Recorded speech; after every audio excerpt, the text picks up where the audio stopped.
All right, what's going on, y'all? It's Jay Myrax with ultrawest.com. I want to start doing something a little different here. So, you know, for some years I had the whole concept of going live on Sunday evening, and we did some cool stuff over some time, and I fell off of that because I actually I had some other responsibilities come up. I started working for church, and the church was going on in the morning, and I was spending a lot of time doing audio and stuff for that, and I just had to reprioritize things. So I couldn't really do a formal live stream like I was doing before. So that's why I got into a more haphazard habit with that. But just want to let y'all know that I'm gonna start doing more of this style of streaming, and this is gonna be what I call the producer function. And what I mean by that, if in Cali especially, we have these hangouts and parties called functions.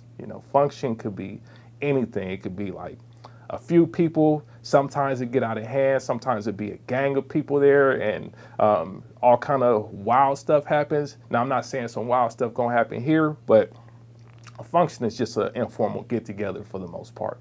And I wanted to create a little space. I know there's a community here of producers that like to talk about different topics related to electronic music production.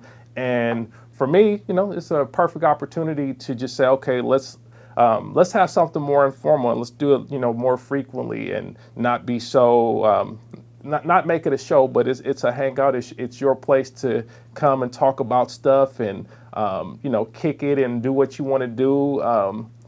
The only rule here is we respect each other here and we show love, man. I'm not about the disrespecting stuff.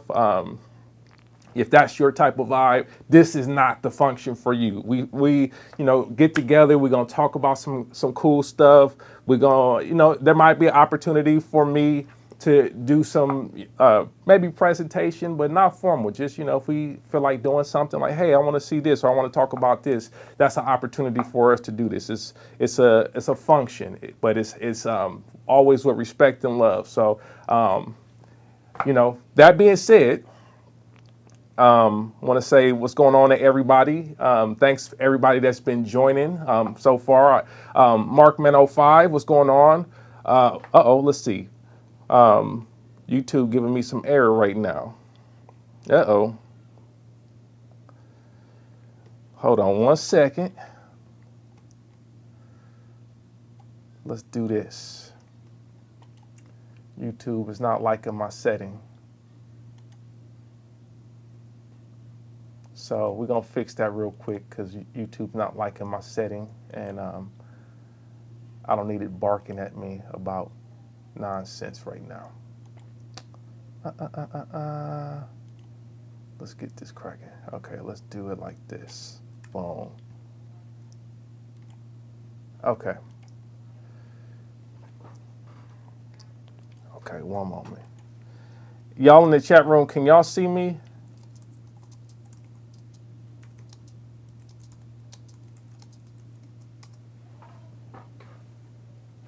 YouTube was giving me a little bit of a issue right here. Let's see. Yes, y'all can still see me. Y'all can still hear me. Cool. Because YouTube was telling me the stream status is poor right now, so I might have to restart it if it keeps acting up. But anyhow, y'all will let me know in the chat room because I can see y'all. Okay. Cool. So yeah, man. What's going on with y'all, everybody? Rafael Bernardino, what's going on with you? Beats by Rossi, what's happening? William Oates, thanks for coming by, man. Everybody, thanks for stopping by. This, like I say, informal. We just gonna hang out, chop it up a little bit. Might answer some questions. Y'all got questions about stuff, like all of y'all that have been here and have seen this channel for a while, you can definitely just ask me questions about, music production stuff or whatnot, and I'd be happy to talk to you guys about that. Now, from my side, what's been going on with me? I mean, obviously, everybody's kind of like in the same situation out here. Everybody's kind of stuck at home, and everybody's kind of, trying to figure out what life is going to be like, with the way of the world and the future of our world system out here. And I've been at home just digging in more into the craft, man. I mean, I'm a believer. So, I know a lot of people out there ain't believers. I believe in Jesus Christ. So my thing is this: I don't worry about so much of that stuff. Like I'm protected. I pray over my family. I put everything in God's hands. But this has been a great opportunity to just really get stuff cracking in the studio. And I mean, a lot of us that are music producers or music enthusiasts are very much about being in the house or in the studio or in the lab or whatever, So it's been a blessing for me, man. I've been able to work on so much music. I've been exploring a lot of stuff. Last time we did this stream, I kind of went into the Akai Force a little bit, which was cool. We did like a little live impromptu thing. I'm still kind of working my way around the Force and whatnot, but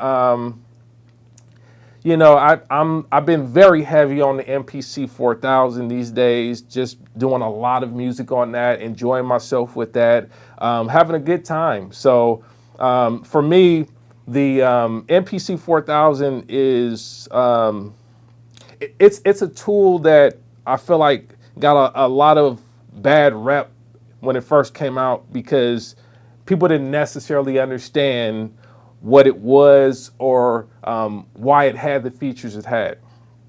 And I recently had a person on this YouTube channel ask me about legacy MPCs, and they were asking me specifically, like, yeah, I've been thinking about getting MPC for a long time. And, they explained that they had done a lot of stuff on the machine, and they had done several projects on the machine, and they were looking just for something else to inspire them creatively. And I think, a lot of us can relate to that. I think it's great to have a device that you use for most of your stuff, whether that be whether that be your DAW or whatever else. But for the most part, there's times where you get a little bit curious, or you might get bored with the routine. I know for me, I can get bored with the routine. When something becomes too like programmatic, too routine, it gets boring. I don't like to be as regimented creatively like that. I like to be able to have new approaches and explore and discover new things that I'm not used to doing. And that's why I use a lot of different devices. But, I can relate to what the viewer was saying. He was saying, well, look, I'm interested in the legacy MPCs. I'm not sure which one, though. He mentioned the 2500. He mentioned the 1000. He also mentioned like the Renaissance and whatnot. He said he didn't like the Renaissance. He said he didn't like that at all. So I gave him some advice, and my advice was to check out the MPC4000. And I said the reason is because it has a lot of the great legacy features of the MPC, but it also has a little bit extra that you can do that kind of sets it apart and puts it in a league of its own in terms of the legacy MPC workflow. And interestingly enough, the response to that was like, well, the MPC4000 is overkill. you know, it's just too much for my setup, and you know, I like to use you know, software synths and hardware synthesizers as well. So the MPC4000 seems to be like just overkill for me. So I don't think that you know, even size wise, it's just too large of a unit. So I'm thinking more like the 2500 or 1000. And you know, I said, look, I didn't respond. I decided I wanted to take this opportunity on this producer function to discuss that, because I remember when the 4000 came out and people were saying that it was overkill. People were saying, oh, you know, you don't need all that. It don't take all this. It don't take all that. And, you know, I just want to be able to like do certain things faster. Like, so, you know, the jump from the 2000 XL to the 4000 for a lot of people seemed like it was overkill, right? The 4000 is not overkill, and I'm gonna tell you why. If you really look at what the 4000 is, you got a lot of people that back in the day, especially in the days of the MPC60 and the SP1200, in those days, commonly you would see those devices coupled with the S950. And why is that, right? Why would you see the SP1200 and the S950, or MPC60 and the S950? Why would you see that? Well, because they're two different types of samplers, right? So, you know, the MPC was kind of more about short samples. Not really, it wasn't really initially about phrases at all. It was about like percussion and drum, short samples.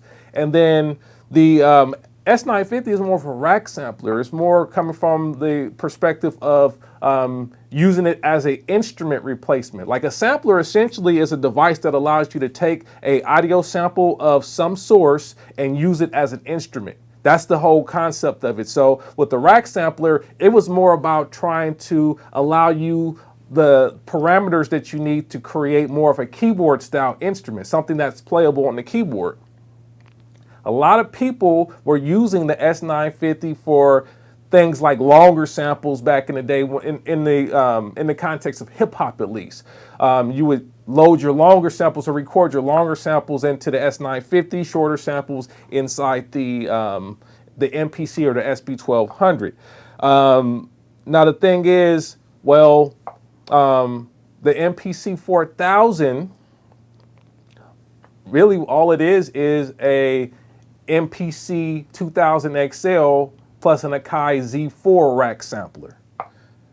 And I really find it hard to believe that those two devices together is overkill for any music producer, whether back in the day or today. Especially today though. Today you got so much stuff out here that does so much more than an MPC4000, that to say that a MPC4000 is overkill, I think is really just repeating some misinformation and stuff that we've heard over time.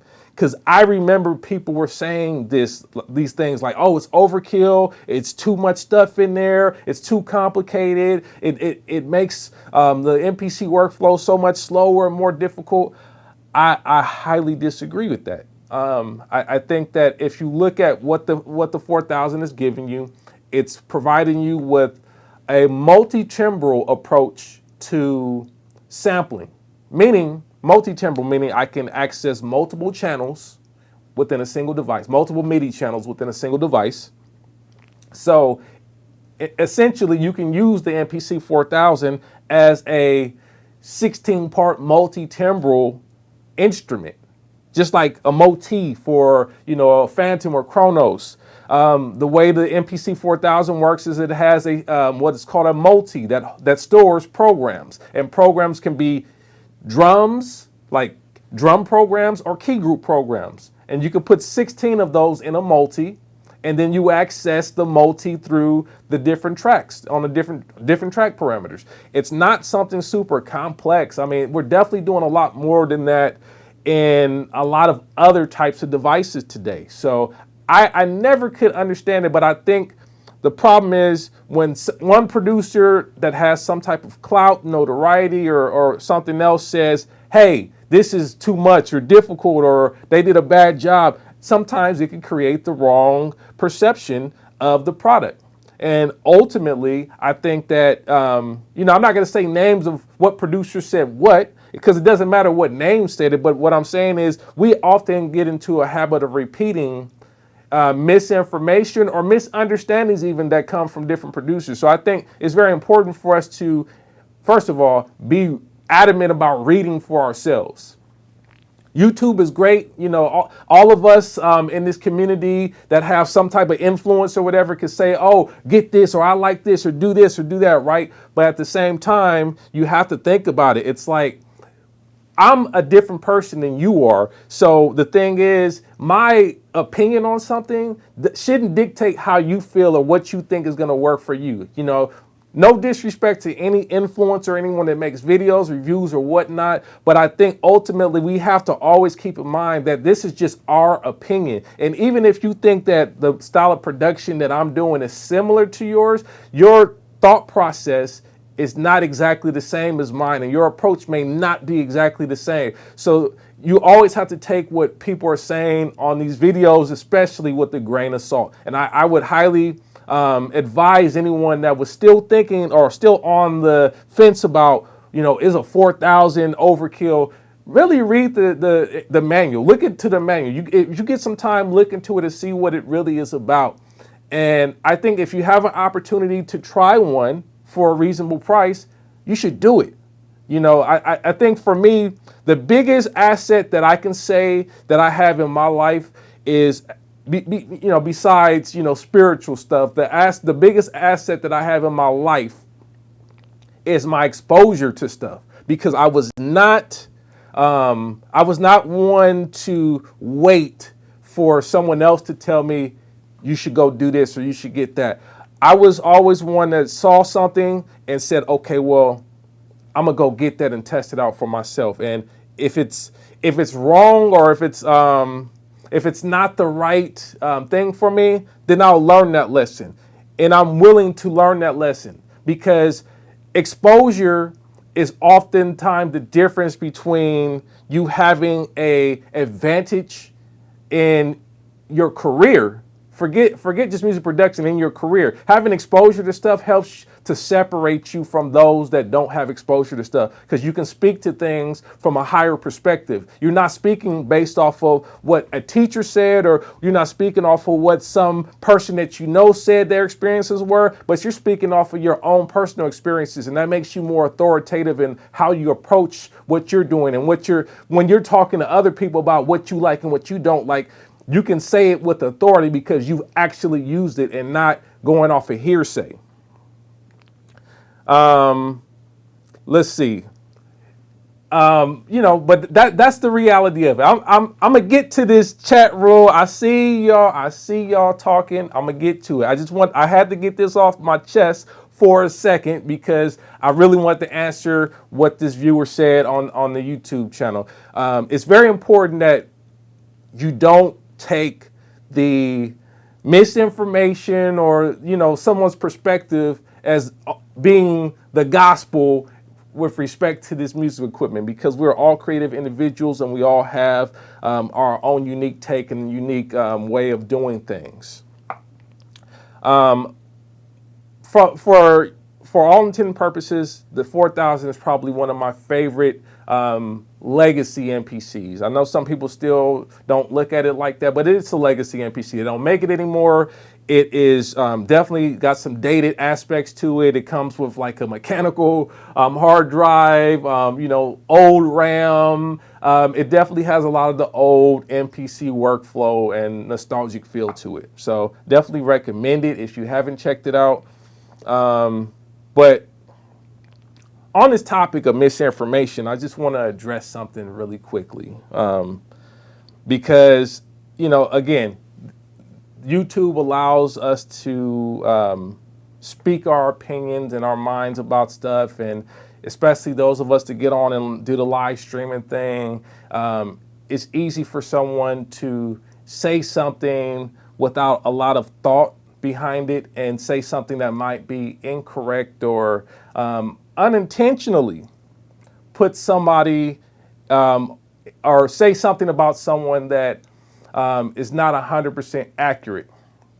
And I've seen this happen a lot to people, not just in the music producer community, but just in general. It's easy to put your foot in your mouth when you are on live stream, and we have to be careful with that.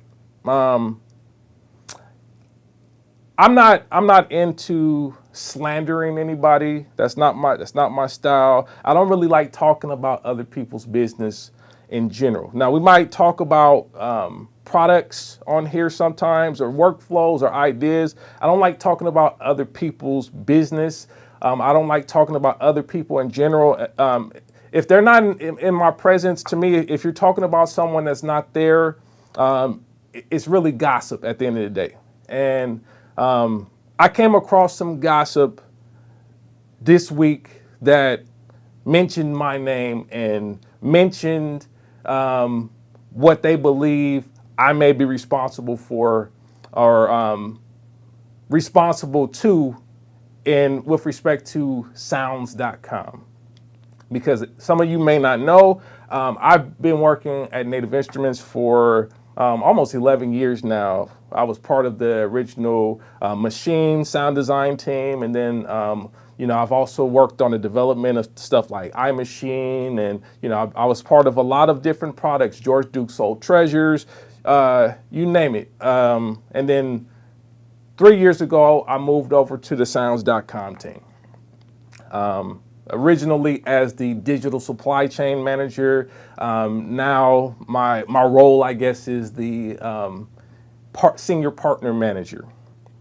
The thing about this is, I work with sound designers, music producers, sound labels, record labels, and other companies to help them to leverage audio assets to create opportunities within a subscription platform to sell and license content. And that's my job. That's what I do for a living.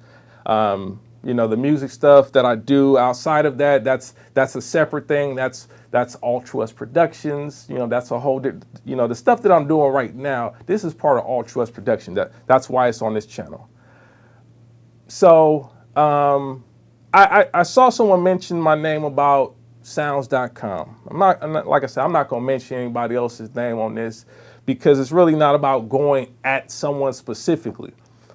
But I think it's important that we get the information from the horse's mouth, so to speak, when people are talking about, other folks' business.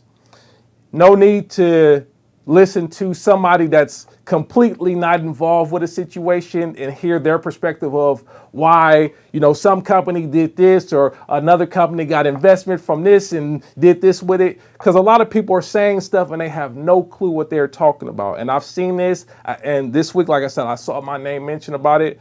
And I just want to tell folks, look, I've always been a heavy proponent for engaging and embracing the music producer community and trying to provide as many opportunities as possible, okay? I've always reached out to people that maybe your common company is not necessarily looking at, because I'm a part of the community. I'm looking at what people are doing. I'm listening to music. I'm actively producing music. I understand, there's a lot of different opportunities out there. There's a lot of people that are doing great content. There's also a lot of people that are not doing great content, but have a desire to monetize their content. Professionally, I always try to advise people in the best way to make money without selling out the culture and also without creating legal issues for themselves. So, anybody that I've worked with on sounds.com, I've worked with because we had a real genuine conversation about what their intentions are, how they're trying to leverage their art form and their music, and I figured out ways to work with them to create opportunities. Now, with respect to anything else outside of that, that's really, everything that I've heard people say about what's going on at Native Instruments or Sounds.com is a lot of hearsay. So I'm always curious to know why people think that it's okay to talk on someone else's business without having the facts. And I'm not a highly elusive person. You can get at me on Twitter. I respond to people on Twitter. I respond to my emails at ultrawest.com. I'm on IG. I respond to DMs. I respond to pretty much, you leave a comment here. I've been on people's podcasts and shows, so I'm not an elusive person. So there's never a reason to speculate on something that I'm doing specifically. If you ever have a question about what's going on, what I'm doing, I invite you to reach out to me, and you could do it in private, because I do a lot of business in private. I don't put a lot of my business out on YouTube or Instagram, Twitter. I do a lot of my professional business I keep offline, and that's what professionals do. I don't have to tell you everything that I'm doing as a professional, but I would ask for the respect of, if you have a question or if you have thoughts or ideas about what I'm doing as a professional, that you reach out to me. Use one of the channels, and I have plenty of channels. So, if whoever's talking about what I'm doing spoke out of place or out of turn because they were just caught up in the moment, I forgive you for that. But I still would ask that in the future, if you're doing any type of YouTube, IG, or anything else, keep my name out of it. And, keep my name out of it. If I'm not there, keep my name out of it, because the rest of the stuff becomes a clout chase. If you mention my name and you haven't talked to me about it, it's gossip and it's clout chasing. So, that being said, I just want to address that, because I saw that misinformation go out, and because people spoke my name specifically, not inferred my name, but really specifically said my name, I needed to address that. Like I said, no disrespect, it's all love. I just want respect mutually, because I would never throw anybody's name into some conversation without having the facts. And even if I did have the facts, men don't talk about other men's business in front of other men like that. That's not how we get down. So I handle my stuff professionally. I have email. I'm very good at email, by the way. That's one thing I'm very good at. It doesn't take me weeks to get back to anyone. I'm very responsive to email. So if you ever need to get at me, please do. Let me get into this chat room. I know that kind of feel like, where's that coming from? Those that know, and if you don't know, don't even worry about it. I'm just telling you in general. By the way, hit that like button if y'all ain't already hit that like button, please. I appreciate the support. Hit that subscribe button if you haven't already subscribed to this. We're gonna be doing this producer function more often, because I could just do it whenever, especially right now. But I've been working on getting my setup together so I could do it in a more flexible way. So that's been a big thing for me, is doing it where I can do it in a more flexible way, where it's not like in my way, because the music for me comes first. All the sharing and stuff, that's after. I'll go to the forums, I'll go to Facebook groups and all that stuff before I get on YouTube sometimes. But I wanted to get this cracking so that it was comfortable. So if you're enjoying this so far, if you're enjoying the Hangout, make sure you hit that like button. Make sure you subscribe to this channel. I'm going into this chat room because I see some folks in here. Let's see.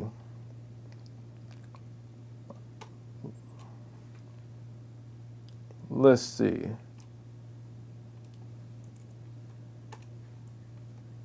All right, so what's going on, everybody? MSX, I see you up in here, bro. What's good? Let me get this cracking. This is not right.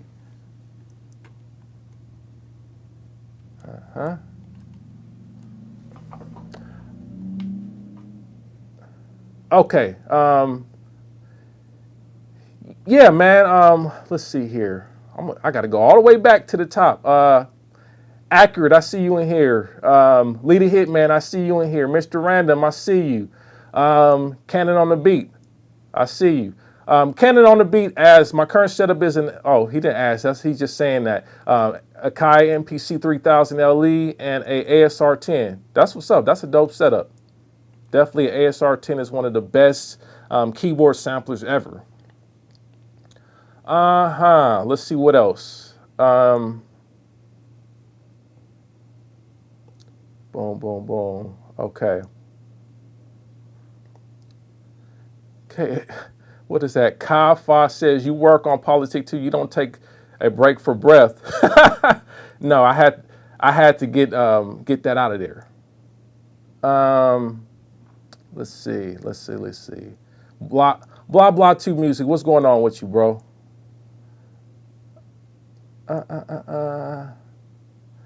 Bang Fruit says, I just bought a machine studio. Can I use it like my MPC4000, swing, quantize, etc.? Good question. Here's my thought about that. Don't buy another device to do something that you can do on something else specifically.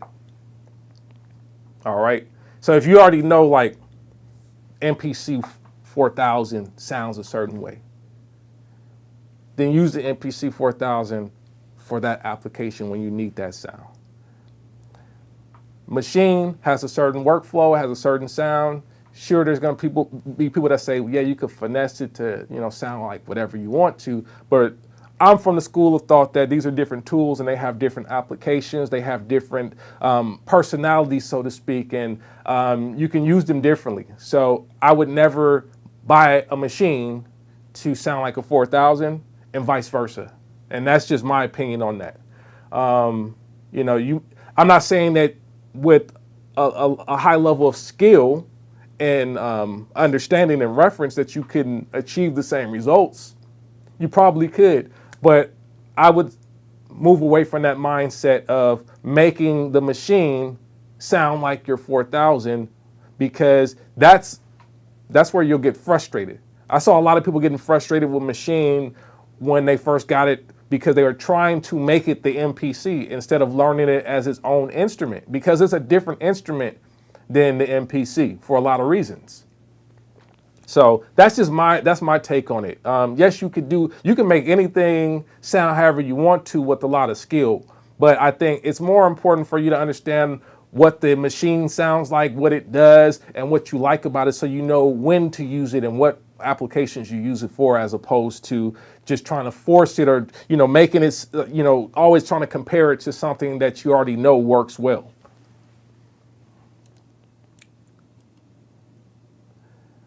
Accurate says, are you in the middle of a beef, bro? No, it's not beef, man. Listen, this is my channel. I've had this channel before I was at Native Instruments. I've been on this channel specifically since 2007, but I've been doing YouTube stuff since 2006. So there's no beef, but I use this channel to talk about stuff that's relevant to me as a music producer. So, I saw something come up, there was some stuff out there and I wanted to address it. I'll move on. And, I'm hoping that everybody else that was involved with that will move on as well.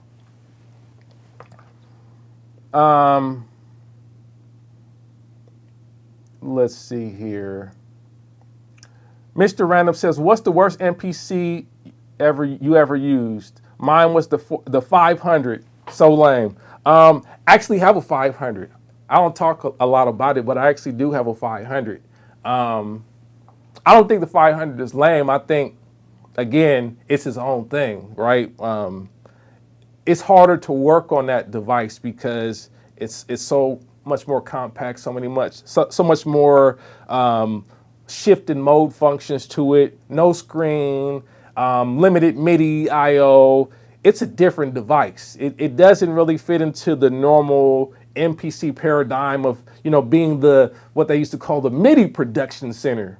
before they called it the Music Production Center. So MIDI production, meaning I have like, 2 to 4 MIDI outputs and, 2 MIDI in and, 8 out and all of that kind of stuff. It doesn't have that. So it's definitely a more challenging MPC to use.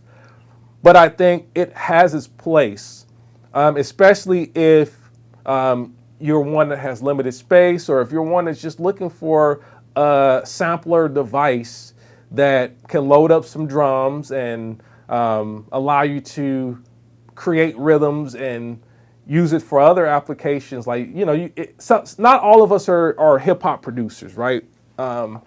And for even for myself, I consider myself technically an electronic music producer. I think the hip hop term kind of gets isolated from the electronic music production world for a myriad of reasons, but I think for the most part, all hip hop is electronically produced. So to isolate hip hop from electronic music production seems a little bit nefarious in itself. But I think not all electronic music producers take the hip hop production approach. Some electronic music producers use the MPC much more ancillary. It's much more of a device that they use for a very specific thing, and then it just comes into the setup, and it's not a centerpiece at all. So I think the 500 is not the device to get if you plan on using an MPC for a centerpiece. It's definitely not a centerpiece. I just talked about why it's not a centerpiece. It doesn't have the I/O. It doesn't have like the flagship functionality. So you wouldn't buy it for that reason. But to call it lame, I think lame is, it's lame to use it as a centerpiece. I agree with that, because you're going to be frustrated that it can't do all the big boy stuff. But it's not a big boy, and it's obviously not a big boy. Let's see, blah, blah, 2 music. Yeah, I mean, I told you, man, like, I've addressed that, so I don't want to get too much more into the details of what may have gone on this week, but just know that we off that. Mark, man, whoever's idea to get DJ Khalil, thank you. Yeah, man, that was one of the projects that I worked on. And shout out to DJ DNA at Native Instruments. He's the one that brought that to completion. I was part of the team that initially was working with DJ Khalil to get that done. So, I've known DJ Khalil. I knew DJ Khalil before I started at Native Instruments. So for me, he's a legend. He's definitely got his own sound. He's got a great collection of synths and keyboards and whatnot. He was a great person. He's a great person in general to work with. Great human being, and just the type of person that you want to work with. I love working with those types of musicians that are humble but know their stuff and are excellent at what they do. So yeah, that was part of some of the work that I do is working with people like that to create the concepts and to bring products to life. That's part of what I do as a professional. Let's see here.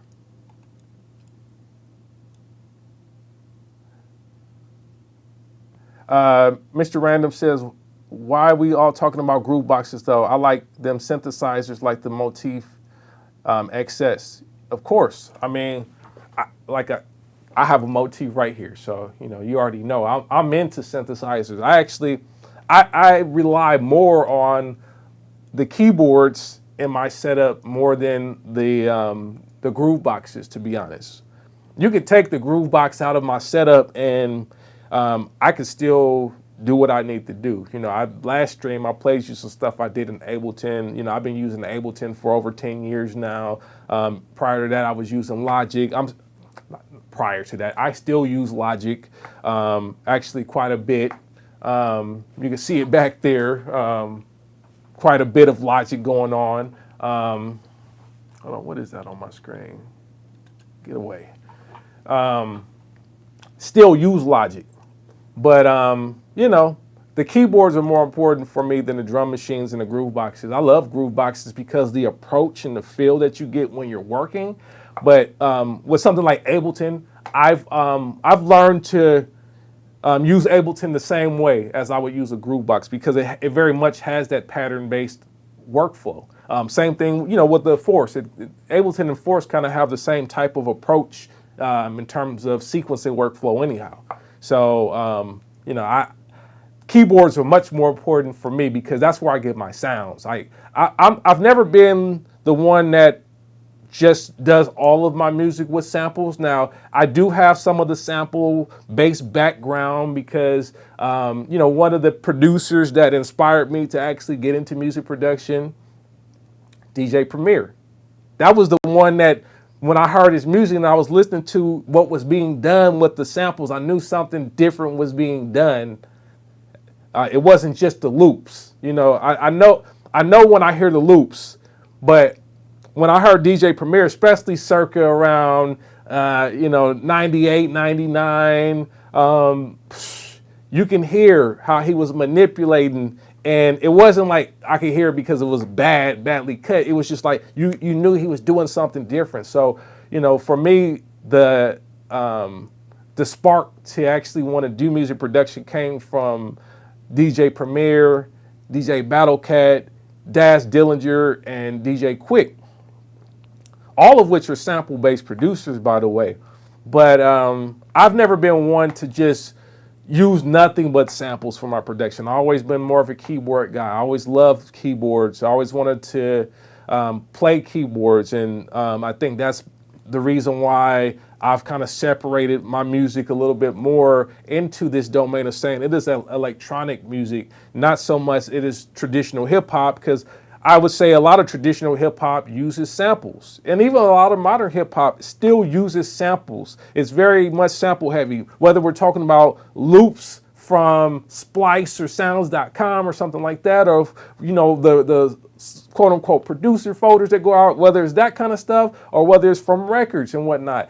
Hip hop is still very sample heavy, and I'm not a heavy sampler like that. The sampling I do is a lot more resampling. Like I'm sampling myself, and then I might resample it in a sampler to manipulate it, but I'm definitely not one that just starts off with a lot of files or samples. So, the keyboards is definitely part of the conversation. So I love to hear, keyboards that y'all are talking about, that y'all are into. Those of y'all that were on the last stream, y'all saw I was working on the Novation Summit.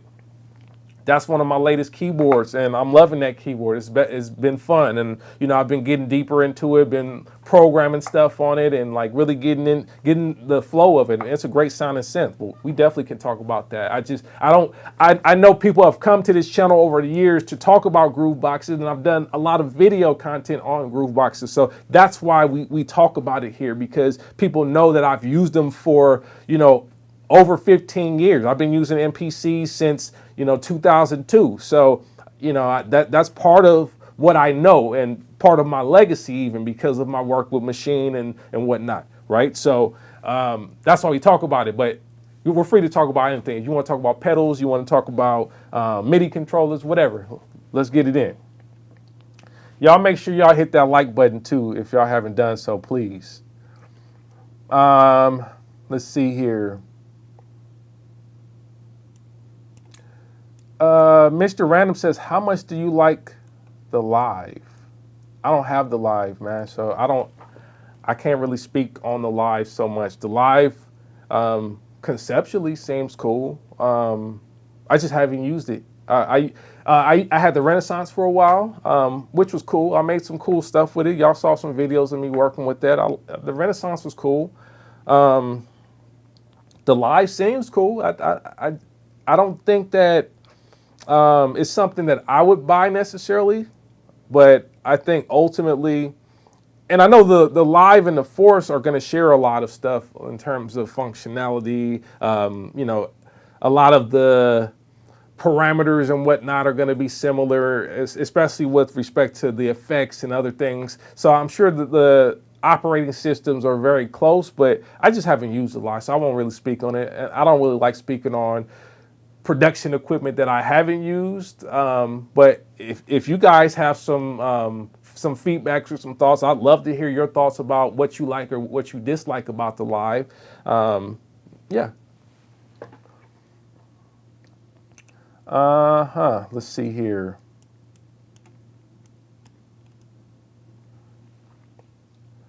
Okay, CC Funk, what's going on, bro? He said he was on the 2000 XL for years. It broke down. I replaced it with the Live. It's great to me. Best piece of gear I've ever had. That's dope, man. I'm glad. See, that's what I like to hear. You know, everybody has different reasons for getting gear. Sometimes it just, you don't want to have the old stuff. You know, part of my strategy in my studio, I like having old stuff. I don't have anything from the 80s in my chance that it could break down. It can have some problems. It requires maintenance. And let me preface that.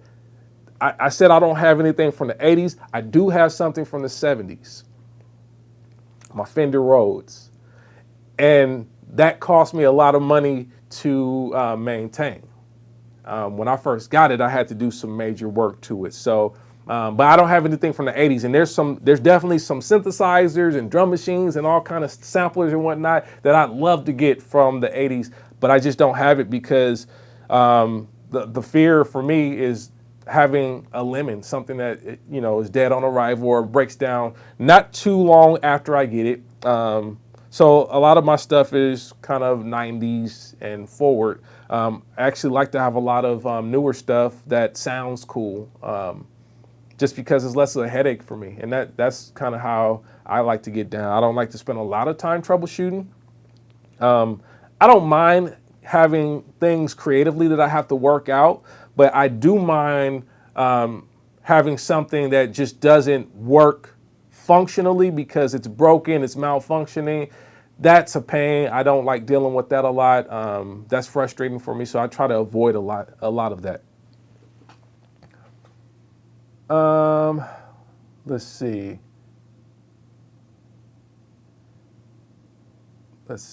Kafa says, how you feel when you see producer produce with a Logitech mouse? Listen, if you use a mouse to produce your music, that's cool, man. I mean, listen, you can use whatever you want to. I think everybody is inspired to work differently. Using a mouse primarily for me doesn't work. It's not inspiring for me. It's not inspiring to have to go through a lot of cascading menus to work in any environment. Not to start off, like maybe when I get my music down, if I track some audio in or whatever, then I can get into this whole like spreadsheet mindset, because to me, that's what it turns into. Is like, once I get into the computer, I'm in front of the Logitech mouse or whatever, it's spreadsheet time for me, man. I'm thinking like that. I'm not thinking like play some great melodies, or I'm not thinking of lay down some great drum grooves. I'm thinking move this here, edit this, fine tune this, use this plugin to get this specific thing. I'm not thinking to create. I'm thinking creatively, but it's a different part of creativity. It's more like I'm thinking like an engineer or a programmer at that point. So for me, it's not really the goal, but I think I don't down anyone for using a mouse. I think there's people that started their production career or their hobby with the mouse, and that's what they know, and that's how they can express themselves, which is fine.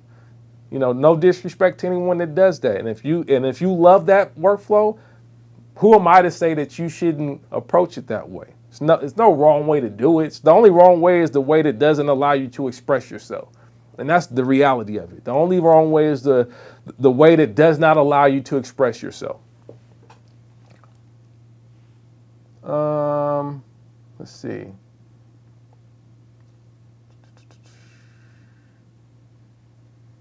Got you, CC Funk. I picked up on that. Cannon on the Beat says, although I'm a gear junkie, it's the person behind that equipment that make it pop. Hell, I can still rock with a Roland W30. Yep, that was a classic one right there. That's that. Remember, Eric Sermon was on that one for a while. W30.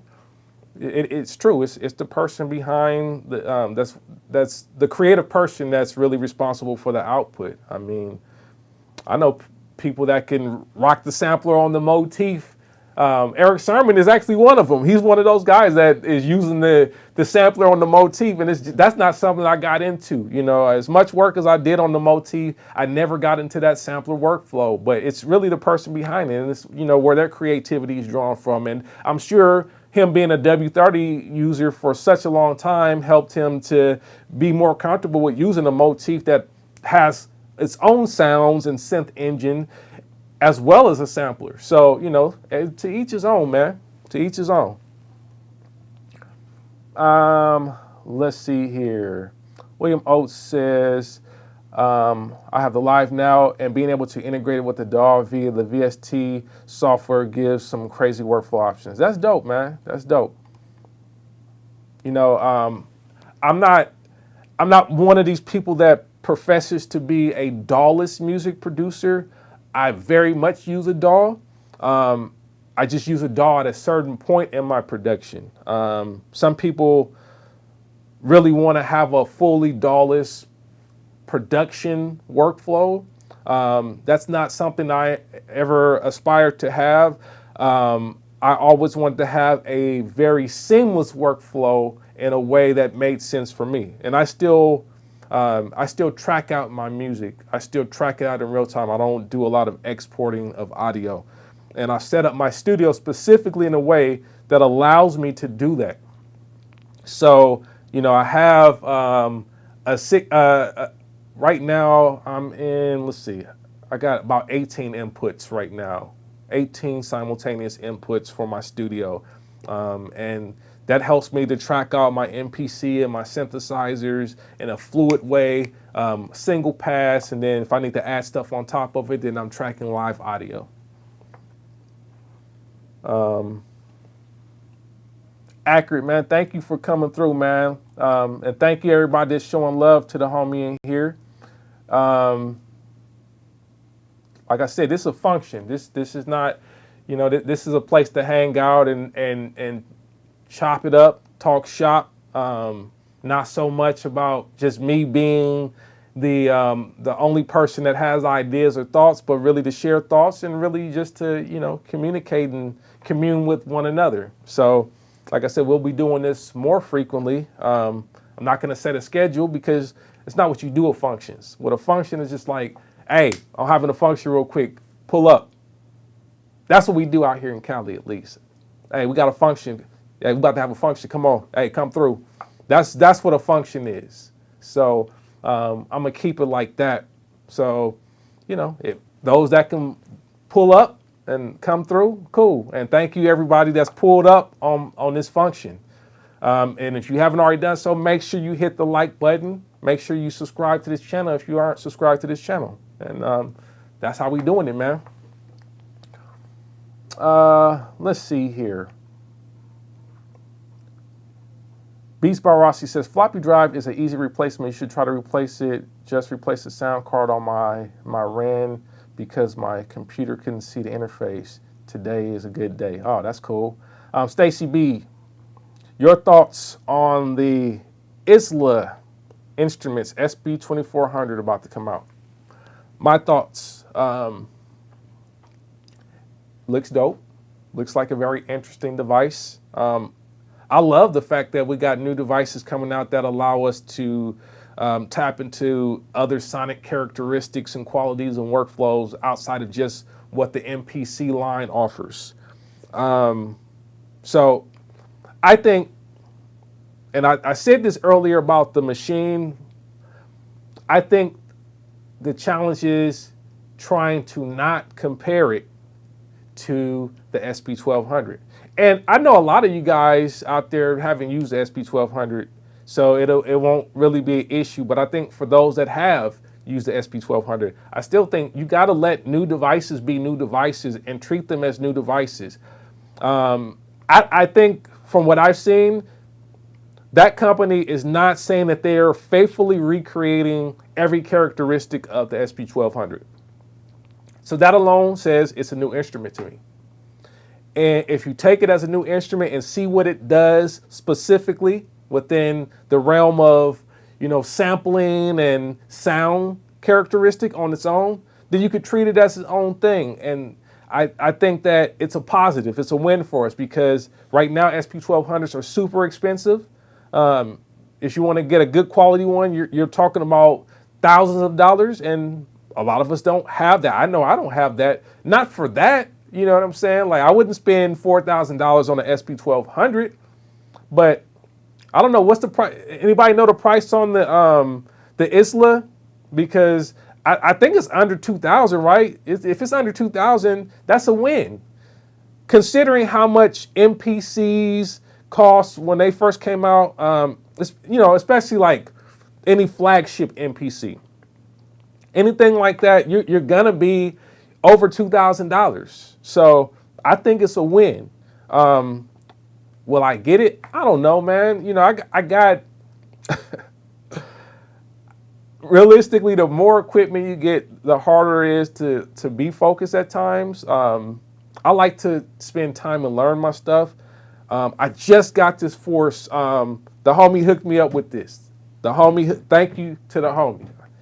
Thank you to the homie for this. I just got the Force, and I'm just learning that. I'm not a master of it. It will probably take years to become a master. I'm not one of these people that believe that after 2-3 months, I'm a master. Like, that's crazy talk, man. Like, you don't become a master with this stuff. You just start to get comfortable using it maybe after a couple months. Like, yeah, that doesn't mean mastery. Your comfort level is not mastery, because mastery means that you've repeatedly shown that you can extend beyond the spec'd out capabilities of the device. And not many of us show that type of level of mastery on any device, especially modern devices. Just being honest.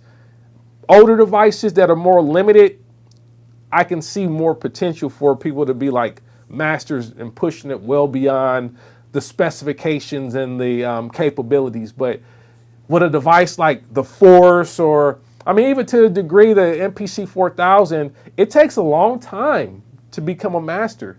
So to buy another device, the Isla, I guess somebody said it's $999. Great price.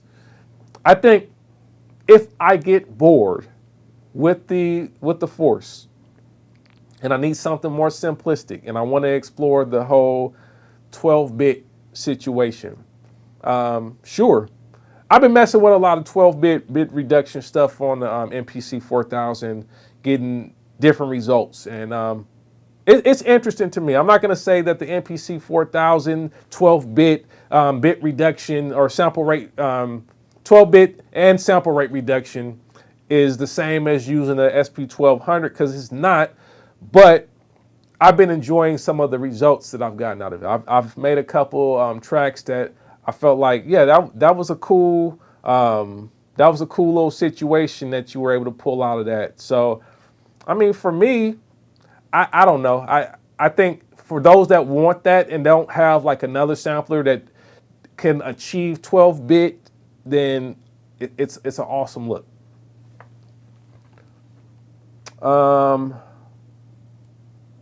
Let's see here.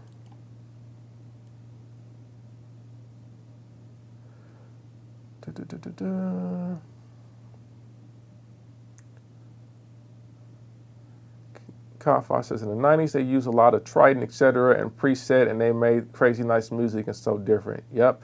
And people slept on a lot of the deeper functions on the Triton too. The Triton had a great sampler in it as well that could do some cool stuff. It also had an interesting sequencer that did a lot of interesting stuff, like it had independent loop lengths on tracks and whatnot. So, that's definitely a classic piece of equipment. That was the second keyboard workstation I had. The first keyboard workstation I had When I say keyboard workstation, because the first actual Rompler I had was a JV1080, but the first keyboard workstation I had was a Alesis QS6, and then I upgraded to the Triton around 2003 or whatever, and used that for some time, and then I went to the Motif ES around 2004, and been using that since. Don't use the Motif so much now. I use iOS a lot more now for the keyboard sounds like that. Let's see here. Did Drum says, what did you do with the MV? I sold it. I sold it. Not because it was a bad unit, just because, I mean, it wasn't what I was trying to have in the studio long term. I bought it to test it out. I had a homeboy that was telling me, you gotta use it, you gotta try this out, you gotta check this out, it's got some really dope features. And I did. So now I don't have to go off of hearsay. Had it for months, spent some time with it. I understand what it can do. Now, did I become a master of it? No. But that was part of why I decided to get rid of it, because I was like, okay, well, I don't see myself looking to become a master of this device. So I'd rather have someone that really wants to become a master of this device have an opportunity to use it. And, you know, I'm not a gear hoarder. I like to have stuff in my studio that I'm actually going to use, that actually serves a purpose for me, even if I don't use it all the time. So that just wasn't a device that I saw myself keeping personally.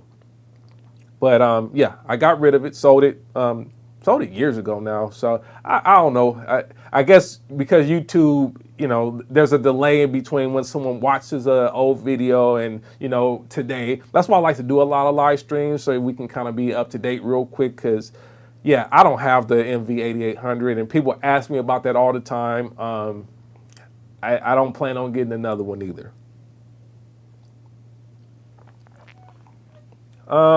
Let's see here. Anthony 719 says, when you use the machine, did you export or track out? Both.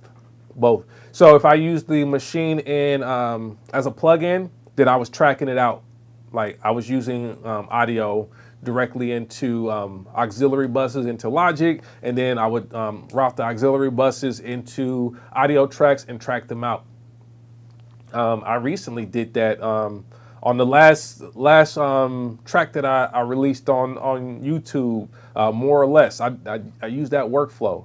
I used a bit of both. So I started that in standalone, and then as I was building the track out more, I had a lot of the stuff already in Logic, and I wanted to add some more parts. So then I brought it in as a plugin and tracked out directly into the DAW. So I use both. You know, I think they both work for different purposes. Let's see, what else? What else we got in here? Art Travel said, did I ever go to Project Blowed? Actually, that's a great question. I wasn't really a Project Blowed person. Yeah. I spent a lot of time in Leimert Park, but not for Project Blowed. I would go to Leimert Park more for SO1 bookstore. I'm really big into like Black history, Black and African history. Mom put me up on that bookstore a while back when I was young, and we used to go to SO1, which is over there by all of that, by where Project Blowed was, and we used to. I still try to go to SO1 when I get a chance and get books there, because they have great books on Black history, stuff that you're not going to find in, you know, Barnes and Noble and whatever else. So I have a pretty decent collection of Black history books on my shelf, and we've had these books for years. Some of them are like from the 70s and back. I'm not that old, but you know, we've been collecting for some time. My mom gave me all the books, so you know, I've built on that over the years. But Project Blowed, no, I wasn't into that. I lived actually, you know, the whole LA dynamic thing is interesting, right? Because to the world, I'm from LA. For what I know in the life that I've lived, I'm from North Hollywood. So, I spent a lot of time in LA. I lived in different parts of LA over years. Like I lived in Koreatown for some years. I lived in Hawthorne for some years, or for a little bit. I've been all over the place. Went to school in kind of like mid-city area, I guess, what you call Exposition Park area, 32nd Street Magnet School. That was the elementary and junior high I went to, and actually met a lot of cool musicians that some of you guys may know of, because Thundercat went to 32nd Street, and his brother Ronald Bruner Jr. and Brandon Coleman also went there. So I met a lot of those guys. We all of us hung out tough back in elementary and junior high school. So I know I've made my way through LA, but if somebody asks me where I'm from North Hollywood. I didn't grow up in South Central, Compton, Watts, Long Beach, and all of the legendary places that people know about from LA. I grew up in North Hollywood. Now, North Hollywood today is like, well, not even today. North Hollywood was always the highest density of music studios on the West, North Hollywood. And that's where I grew up. So, I grew up around that culture more so. Now, I'm not one to ever claim LA, but I would go to LA to get my hair cut.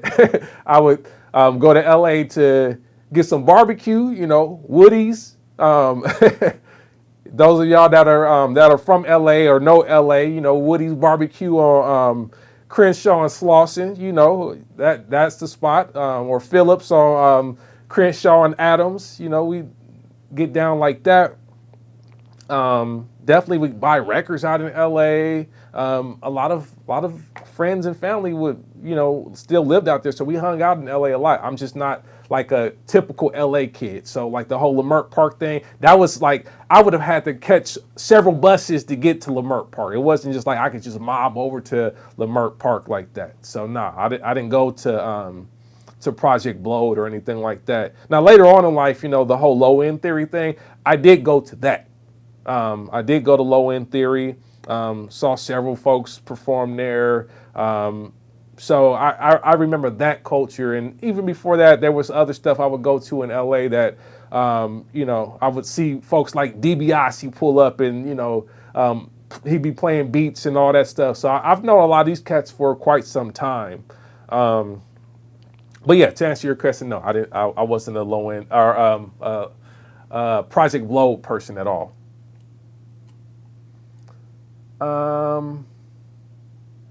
Let's see here.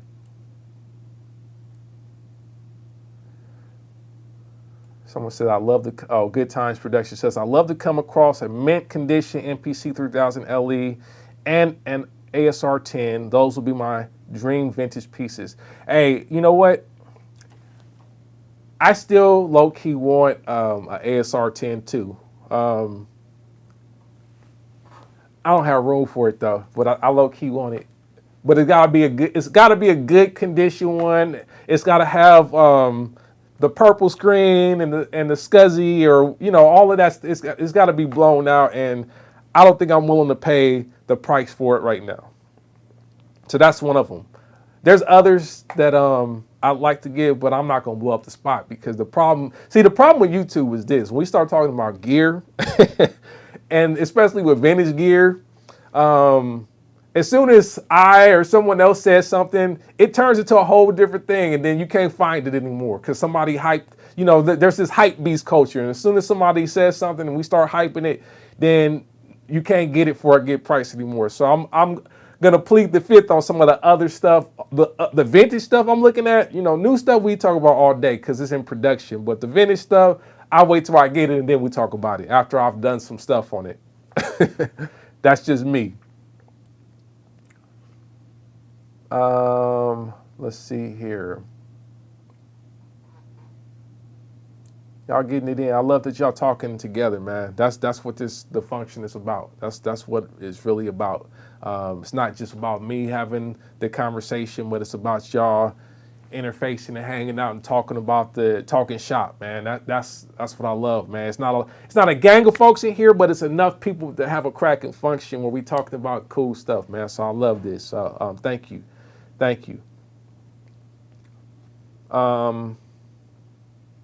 Let's see here. Luke College says, do you find making a living while being true to yourself and being creative is difficult for a lot of people? Yeah, making a living off of music and being true to yourself is very difficult because as soon as you start making a living off of it, it's a job. And you don't always get to control the requirements for a job. That's the difference, right? Like when it's your own creative output and your own creative venture, you can control how things look, how they're executed, what the requirements are, what the timelines are. But when you work in the industry as a professional, you have a situation where you don't get to control all those parameters. Someone else is dictating. The person usually that's paying for the music gets to tell you what they need, what the requirements are, when they need it by, how they need it, etc. And that sometimes means compromising what you believe to be yourself. Now, I think there's different takes on that. You know, artistically, you can be who you are and still use your skill set to do stuff that other people need that don't necessarily completely line up with what you do for yourself creatively.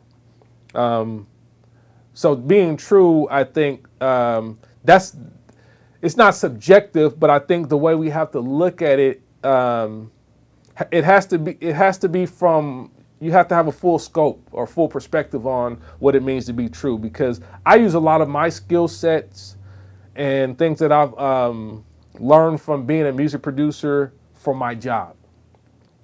But I don't get to dictate everything that happens at my job.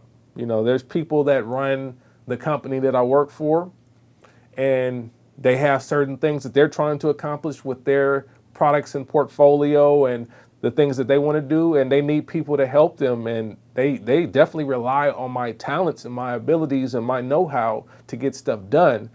But it doesn't always happen the way that I personally would approach it.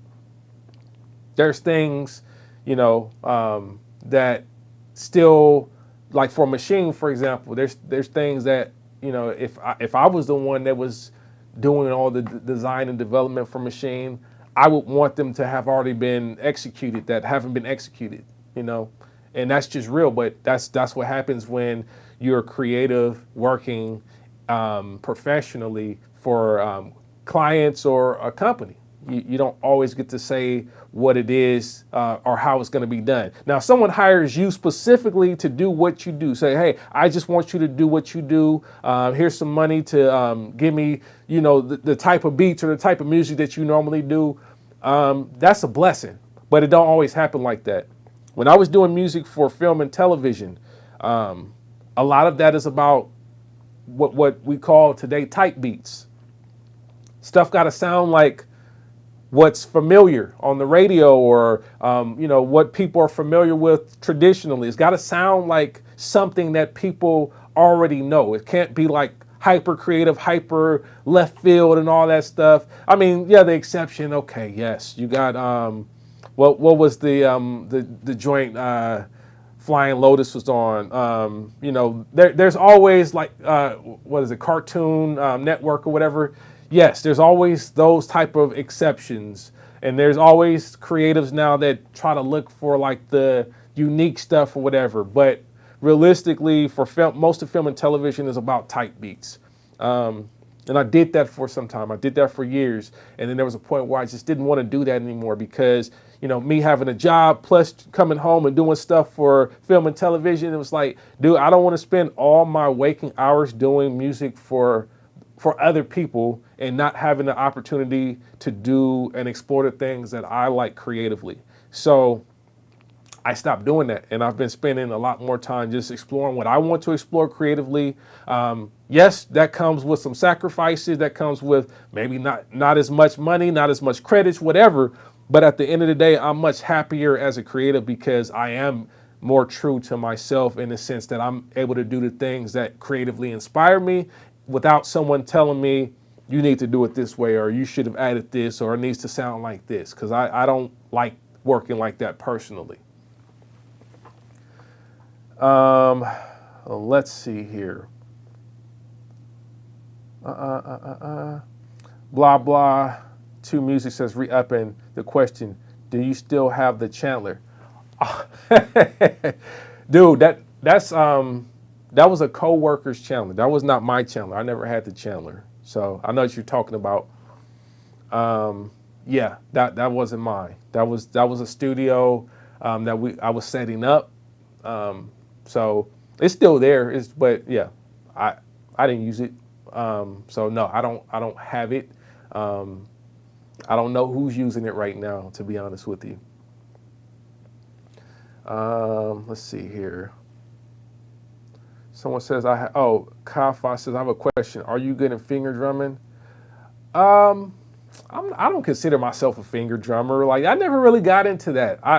I do finger drumming for the sake of programming beats if I need to program something in without quantize, and you guys have seen me do production and stuff. I've done videos, I have my own way of doing stuff without quantize and without, without the safety net of the machine to get it to feel how I want it to feel. But I wouldn't classify myself as any type of finger drummer. I'm not going to sit up here and, play a whole song down with finger drumming, because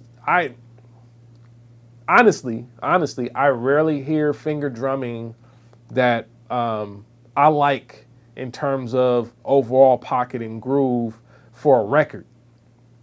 And that's mainly what I'm doing. I'm not like a live performer where I'm gonna I'm a finger drum. Like, if anything, I'd be more on the keyboards than the finger drumming. So yeah, I don't consider myself a finger drummer. I don't really aspire to be a finger drummer. I don't aspire to be really like the strictly clip launching type of performer either. I like to do some performance stuff, but for me, clip launching is not the way I envision myself performing at all. It'd be more keyboards with maybe a couple of clips here and there to keep things going. But that's why I never got into the push or anything like that, because even though I get it, it's the way to control Ableton and whatnot, I still look at that as a input device for finger drummers as well, because it just gives you a larger pad layout. You get the 64 or the 8x8 or whatever, and you can do a lot of interesting. You can approach it like a keyboard too, but it's not really a keyboard, and I've not trained myself enough on finger drumming. I spend more time practicing on the keyboards, and the keyboard is my main instrument. I do a little bit of bass guitar. And then finger drumming, I'm functional for the purpose of programming beats. And that's pretty much it. Let's see here. E Junior says, can you provide insight on rolling gear, specifically the MC707 and their last drum machine, the TR8S? I haven't used them yet. So I did use the old TR8. Had that in the office I was working at, and it was cool. TR8 comes with some stock sounds and whatnot that you can use, and it has a cool workflow for people that want to have the more step sequencer approach. One of the homies just got the TR8S. He's been telling me about it, kind of documenting, and we've been, talking about it a bit more. It seems like the better device. It seems like a superior device, being able to load your own samples and, just some of the other workflows that it offers. It seems like a great device. Now that 707, I haven't used at all. I've not owned like a ton of the rolling groove boxes, to be honest. Like, besides the MV8800, which was for a brief period of time, I didn't have a 909 or, I've never, well, let me take that back. I did have an SP404 for some period of time. It wasn't really for me though, especially the way I was thinking about using it at the time.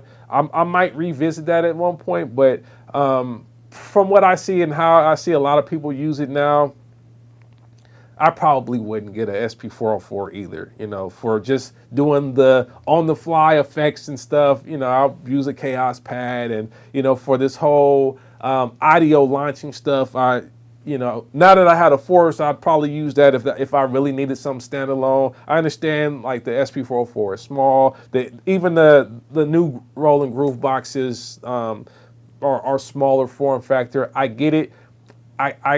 Again, I haven't used it, so I'm not going to speak on it. If anybody else in the chat room has used it, feel free to chime in. And that's how we put that.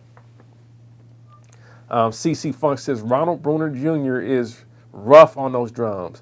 Yeah, man, he been a beast for a long time, too, because I remember in junior high, I never forget this. We were having an assembly, and it was junior high, and Ronald was playing drums for the jazz band, and he had an opportunity to play, and the dude went so crazy, it was insane. And he was, this is junior high. We're like 12, 13, and he was going nuts. Me and Ronald Bruner are the same age. We were like really good buddies in junior high, actually. So, I respect a lot of what he's done, and he's always been focused about what he does. So, much respect to him. Yeah, he's a beast for sure. Let's see what else we got in here. Accurate Beast says, your thoughts on the SP404 and maybe the SP404 scene. So I kind of touched on that, but a little bit more about that. The culture and the scene is different, especially being from LA, because I would argue that the SP404 culture is LA culture. I mean, I'm not saying no one else used it outside of LA, but a lot of that started, like, the whole, like, lo-fi scene. A lot of that is LA culture, and I know a lot of the players that were part of that. Now, I get for a lot of reasons why people use it, but I also think a lot of it is based upon, it's kind of like the Jordan effect. A lot of us wear the Jordan shoes because Jordan was great, and we looked up to him, and his legacy is remarkable as a pro basketball player, and he's been very inspirational. And I think you get the same you get the same effect with the SP scene, and I would say the 303 and the 404 because of some of the people that used it before. And I remember the big topic was Madlib on the 303. Now, I'm sure Madlib used it for some period of time, but you got to keep in mind that's not the only thing that Madlib used. It's not the only thing that, people like DiBiase use, or, some of the other heads that have really made that special. I've seen other cats that kind of were much more like, I'm going to just use this for a while, like Sam I Am. I know he was using that tough for a while. I think that it's a cool box for people that want to approach music with certain types of limitations, and also want that aesthetic, that lo-fi aesthetic. And I think there's some charm to it. So, I think there is a reason and purpose behind getting that. And technically, the device was originally more of a DJ device. It's something that you would throw samples into, or run audio through to do some additional effects as you DJ with turntables. And I think it evolved into more of a beat culture. You can program some beats on it, like in a more crude way as well, MIDI synchronized and whatnot. But I think it was more of a DJ approach, a device for DJs, and then we started to push the boundaries of it, as especially hip hop culture has done so frequently, is push the boundaries of devices, where MPC was made for made by a rock guy that wanted a drummer and wanted to be able to create drums and program drums while he played guitar in his studio and not have to call his drummer. And then hip hop found the sampler and said you can put records in it, and the rest is history. And I think with the 404, it's a similar concept. It's just a device that had one intention, and it got grabbed by a different culture and used creatively to do other stuff. And I respect it, and I think it's dope that people do that. Now, I think it's crazy for people to act like that one device is the sound of the culture. And I mean within any subgenre.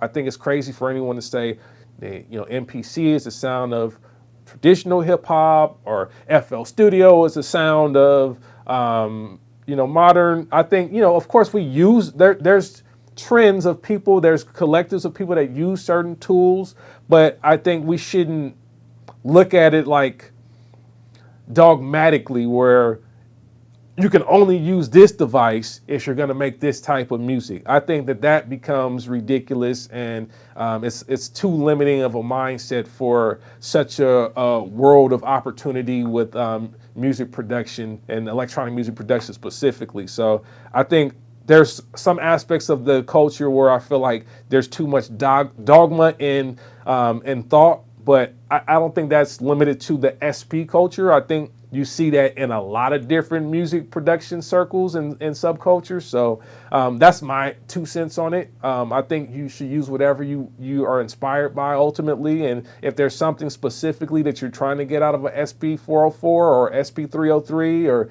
whatever, use it. And don't be apologetic about it either, because if you're buying it specifically or you're going to get it specifically to use it for that reason, then you have a vision, and that's you going through the motions to execute on that. Let's see here. Cannon on the Beat says, I got the Kai S3000 XL. Sometimes I would sample break beats in that sound module and resample it into the Kai ASR10. That's dope. I have a S3000 as well. One of the homies will clown me because I barely use it. It's sitting right here. I barely use it though.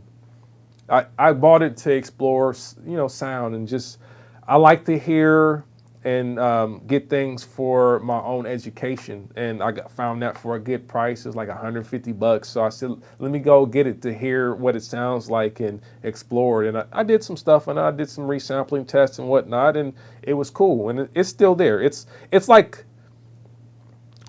that device is like a huge a old school ATX standard ATX computer box. That's what it reminds me of. It's of that era of computing. Maybe one day I'll get into it again and start using it. Right now, it's not really anything special for me to use, but I can see it for resampling purposes because it does have its own sound and character. Not to take away from it as a sound manipulation device. It's just in terms of overall workflow and stuff, it's not something that I find myself using a lot. Blah blah 2 Music says Daydream is gold, man. I just love his videos. Yeah, Daydream is dope, man. I've been a fan of his videos for quite some time, man. He's one of the OGs on the YouTube scene as far as especially as far as samplers goes and whatnot. So much respect to him. I did some stuff on one of his podcasts some months back now. Real cool dude, definitely enjoyed the information that he puts out there. So, much respect. Blah blah 2. What's the Chandler good? Man, it's cool, man. You try just get it, bro. If you want to get it, man. I mean, he trying to get the scoop. Like, you know what? I didn't use it enough to like have a solid opinion on it. So But if you want to get it, bro. You only live once, man. Get it. Markman05 says, what is your favorite soft synth right now?